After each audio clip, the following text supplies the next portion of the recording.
Translation ট্রান্সলেশনের সোজা বাংলায় বললে ট্রান্সলেশন হচ্ছে প্রোটিন সিনথেসিস বা প্রোটিন সংশ্লেষের পদ্ধতি, তাকে বলা হয় ট্রান্সলেশন। তাহলে ট্রান্সলেশনের সংজ্ঞা কি?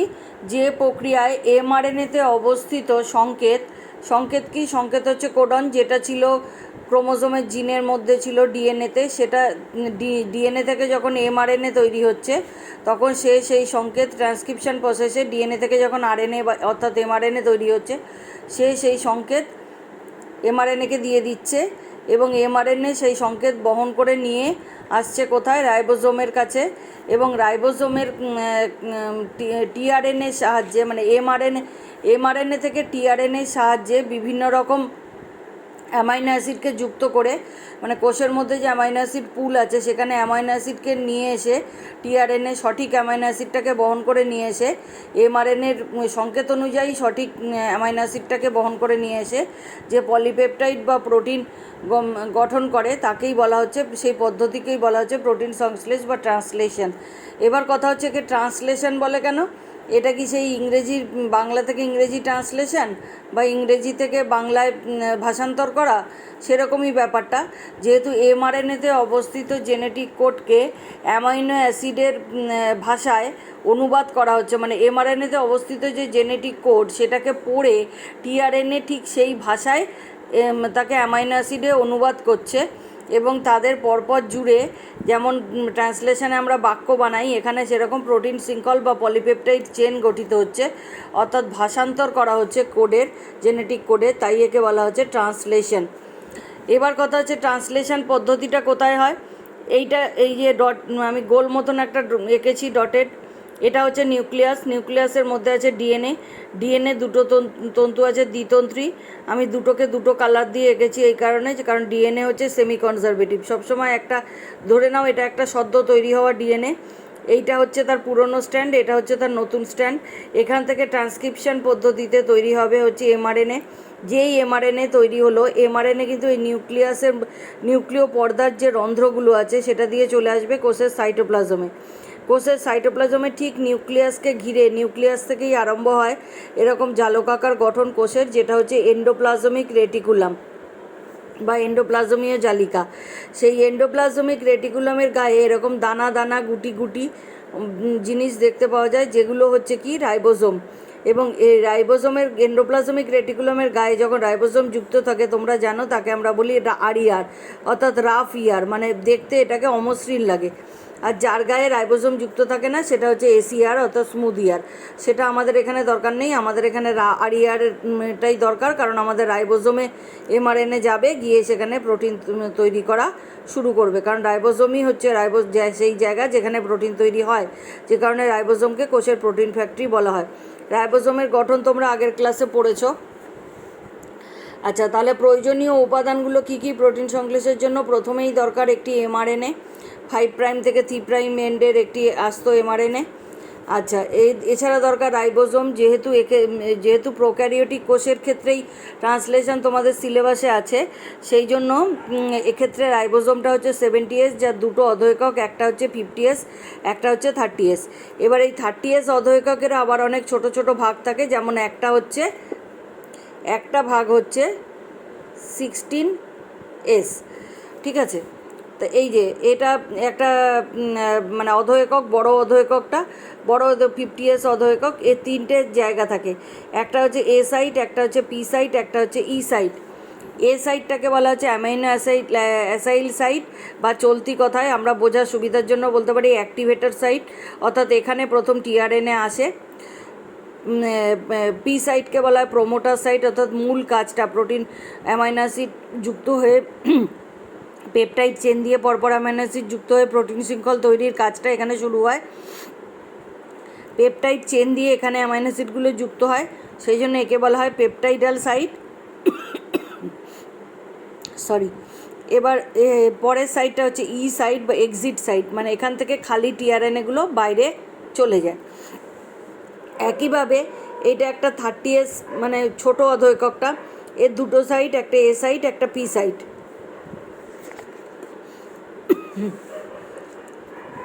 এছাড়া দরকার অ্যামাইনো এটা কোথা থেকে আসে? এটা সাইটোপ্লাজমে, যে কোনো কোষের সাইটোপ্লাজমেই সবসময় একটা অ্যামাইনো অ্যাসিড পুল বা অ্যামাইনো অ্যাসিড ব্যাংক থাকে, সেখান থেকে টিআরএনএ চুজ করে করে অ্যামাইনো অ্যাসিডগুলোকে ধরে ধরে আনে।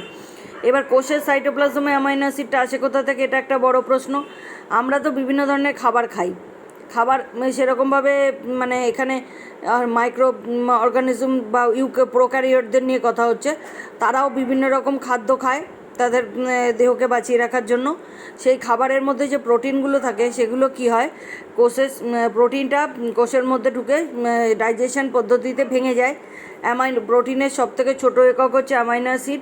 সেই অ্যামাইনো অ্যাসিডগুলো গিয়ে জমা থাকে কোথায়? না, কোষের সাইটোপ্লাজমের মধ্যে। এরপর কোষের মধ্যে যখন প্রোটিন সংশ্লেষ শুরু হয়, তখন সেই অ্যামাইনো অ্যাসিডগুলো আবার পরপর পেপটাইডাল চেন দিয়ে যুক্ত হয়ে প্রোটিনের অণু উৎপন্ন করে। এছাড়া দরকার টিআরএনএ। টিআরএনএ এরকম একটা স্ট্রাকচার হয়, আরও বড় হয়। এটা আমি খুব মানে সিম্পলিফাই করে এঁকেছি, বেশি কঠিনভাবে আঁকলে বোঝারও অসুবিধা। এর একটা ওএইচ প্রান্ত থাকে, সেই ওএইচ প্রান্তেই তারা অ্যামাইনো অ্যাসিডগুলোকে ধরে ধরে বসায়। এছাড়া লাগে এনজাইম। এনজাইম কি না, অ্যামাইনো অ্যাসাইল টিআরএনএ সিনথেটেজ। এনজাইমটার নাম হচ্ছে অ্যামাইনো অ্যাসাইল টিআরএনএ সিনথেটেজ। যে এনজাইমটা কাজে লাগে সেই এনজাইমটার নাম হচ্ছে amino acyl tRNA synthetase enzyme. সেই এনজাইমটার সাহায্যেই কিন্তু ট্রান্সলেশনটা হবে।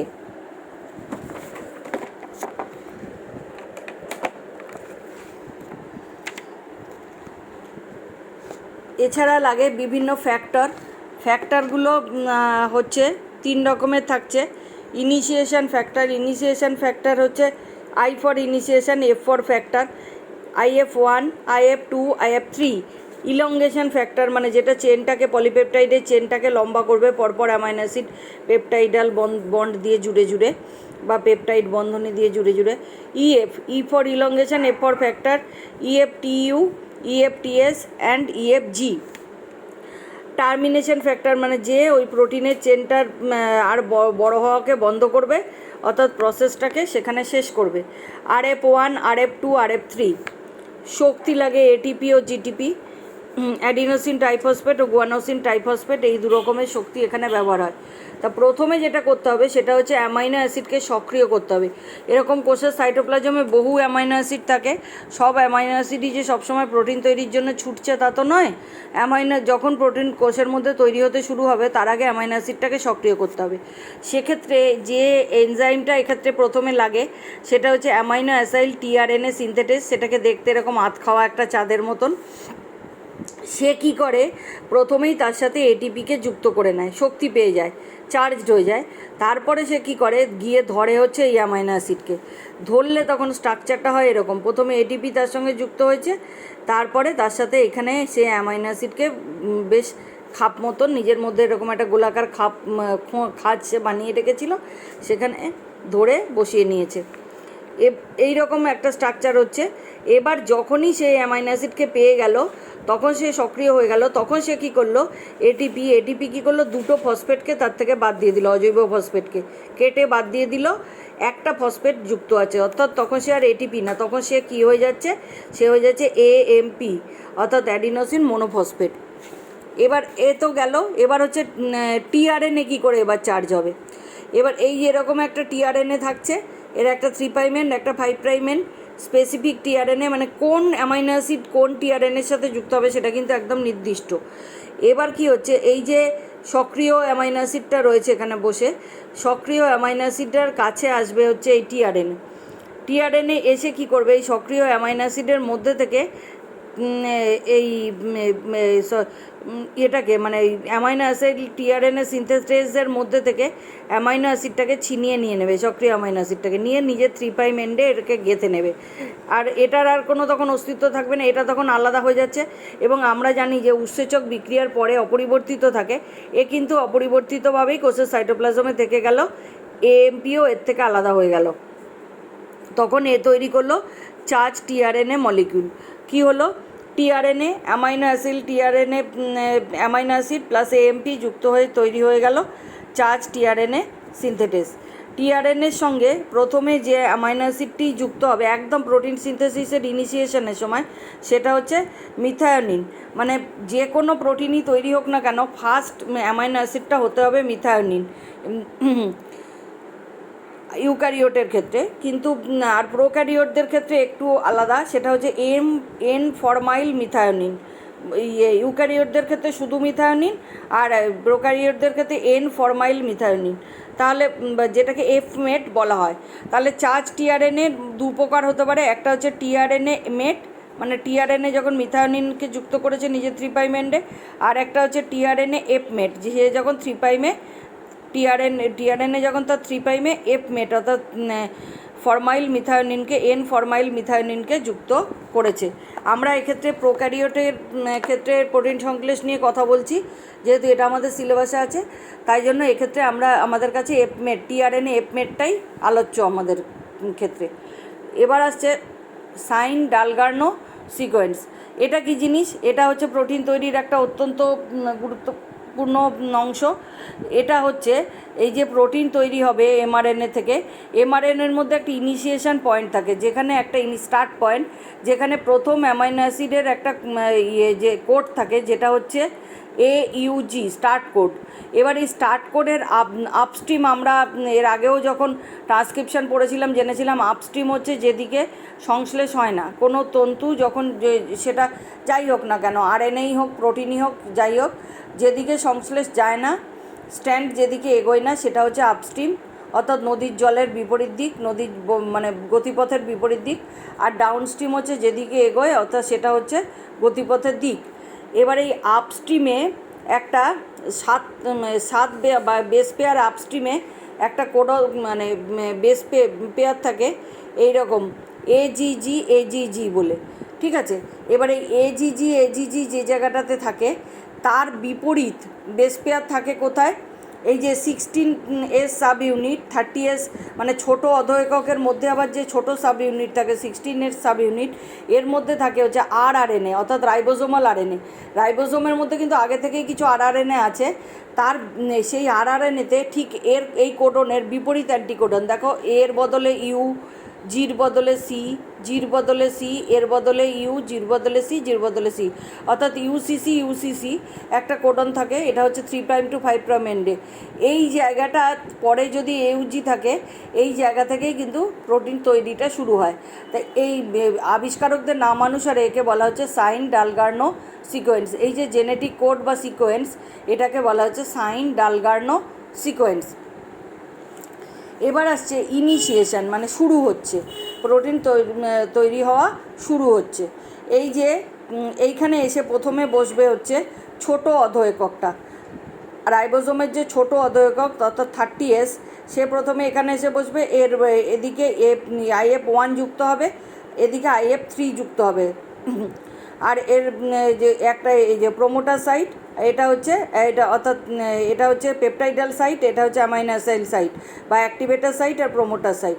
এবার প্রোমোটার সাইট সেখানেই হবে যেখানে AUG এই ইনিশিয়েশন কোডনটা রয়েছে।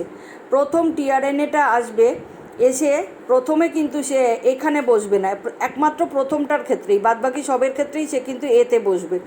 এইটা প্রথমটার ক্ষেত্রেই সে এসে টিআরএনএটা এসে কি ধরে নিয়ে আসলো, ধরে নিয়ে এফ মেট টিআরএনএ, যেটা বলেছিলাম ফার্স্টে এটাই আসবে, চার্জ টিআরএনএ প্রথম। আর তখনই এটা হবে, এর উপরে এসে কিন্তু 50S অধঃএককটাও লেগে যাবে, অর্থাৎ আর রাইবোজোমের স্ট্রাকচারটা কমপ্লিট হবে। আর একটা জিনিস সবসময় মনে রাখবে, রাইবোজোম কিন্তু একমাত্র যখন প্রোটিন তৈরি করে তখন সে ডাইমার হিসাবে থাকে, অর্থাৎ দুটো অধঃএকক একসাথে থাকে।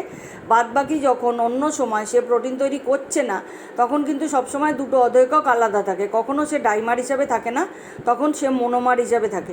এবার এই যে এফমেট টিআরএনএ, এ কোথায় এসে বসলো? ইনিশিয়েশন কোডন AUGর মাথায় এসে বসলো। এইখানে তার আগে এই যে 7 বেস পেয়ার আপস্ট্রিমে রয়েছে কে? Sign ডালগার্নো sequence. এইরকম একটা স্ট্রাকচার ইনিশিয়েশন মানে শুরুর মুহূর্তে আরম্ভ হলো। এই যে এমআরএনএ এই দুটো রাইবোজোমের যে বড় আর ছোটো দুটো অধঃএকক, এর মাঝখান দিয়ে বেরিয়ে গেল হচ্ছে এমআরএনএ। এই স্ট্রাকচারটা কিন্তু প্রথমে দেখতে পাওয়া যায়। এটা কি ইউক্যারিওট কি প্রোক্যারিওট সবার ক্ষেত্রে দেখতে পাওয়া যায়। আমরা এখানে প্রোক্যারিওটদের নিয়েই কথা বলছি। এইরকম একটা ইনিশিয়েশনে এটা হতে থাকে। আবার এরপরে হচ্ছে ইলংগেশন। এ কি ইনিশে তাহলে এ এসে প্রথমে কি করলো, প্রথমে এপমেট মিথায়োনিনটাকে অর্থাৎ ফরমাইল মিথায়োনিনকে দান করে গেল। দান করে এই যে ফাঁকা টিআরএনএ কিন্তু বসে থাকবে না, সে চলে যাবে কোথায়, এক্সিডেন্টে চলে যাবে। তারপর সেখান দিয়ে রাইবোজোম থেকে বাইরে বেরিয়ে খালি খালি যে টিআরএনএটা সেটা একদম বাইরে বেরিয়ে চলে যাবে, খালি। ও দেখো 3' তার খালি, সেখানে কিন্তু কোনো অ্যামাইনো অ্যাসিড নেই, সে অ্যামাইনো অ্যাসিডটা দিয়ে বেরিয়ে চলে গেছে। এবার সে যখনই এখান থেকে এদিকে চলে যাবে, তারপরেই মানে এই কাজটা যখন চলছে এখানে সে যুক্ত করছে মানে পেপটাইডাল বন্ড দিয়ে প্রথম ইয়েটাকে এপমেটকে, তখনই কিন্তু এখানে 2 নম্বর এসে কিন্তু বসেছিল। 2 নম্বর এসে বসেছিল, ধরো আরেকটা এনজাইম নিয়ে এসেছিলো, সে ধরো এই ট্রিপ্টোফ্যান এনজাইমটাকে ধরে এনেছিল। এবার ধরে কিন্তু এলোমেলোভাবে আনবে না, এখানে যা কোডন আছে, এমআরএনএতে যা কোড আছে সেই অনুযায়ী ধরে আনবে। কিন্তু এপমেটটা প্রোক্যারিওটের ক্ষেত্রে এবং শুধু মেটটা অর্থাৎ মিথায়োনিনটা বা ফরমাইল মিথায়োনিনটা প্রোক্যারিওটের ক্ষেত্রে এটা কিন্তু হতেই হবে। বাদবাকিগুলো এক একটা প্রোটিনের কোন প্রোটিন তৈরি হবে তার উপরে নির্ভর করে অ্যামাইনো অ্যাসিডগুলো আসে। এবার এরকম টিআরএনএ কিন্তু অনেক অ্যামাইনো অ্যাসিডকেই ধরে ধরে নিয়ে আসতে পারে, বাদবাকি সবাইকে কিন্তু এই এমআরএনএ হটিয়ে দেবে। শুধু তার কোডের সাথে যে মিলবে সেই কোডের মেলাটার সাথেই তাকেই কিন্তু সে এখানে এসে বসতে দেবে, বাদবাকিদের একদম মানে গেট আউট করে দেবে, সে কাউকে অ্যাকসেপ্ট করবে না। এখানে 2 নম্বর টিআরএনএ অ্যাক্টিভেটেড টিআরএনএ এই ধরো ট্রিপ্টোফ্যানকে নিয়ে এসে বসেছিল।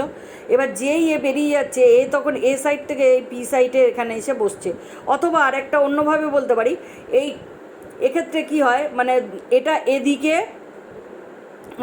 মানে চলতে থাকে, আর মানে এই যে দিয়েছে মুভ, ধরো এমআরএনএটা এদিকে চলতে থাকে, মানে এই কোডগুলো তখন এদিকে সরে সরে যেতে থাকে। ইউইজিতে হয়ে গেছে, ইউইজি এদিকে সরে গেল, পরের কোডটা ঠিক এই জায়গাটাতে এসে বসছে, এই পেপটাইডাল সাইটে এসে বসছে, কারণ পরের অ্যামাইনো অ্যাসিডটাকে তো এই এপমেটের সাথে পেপটাইড বন্ড দিয়ে যুক্ত করতে হবে।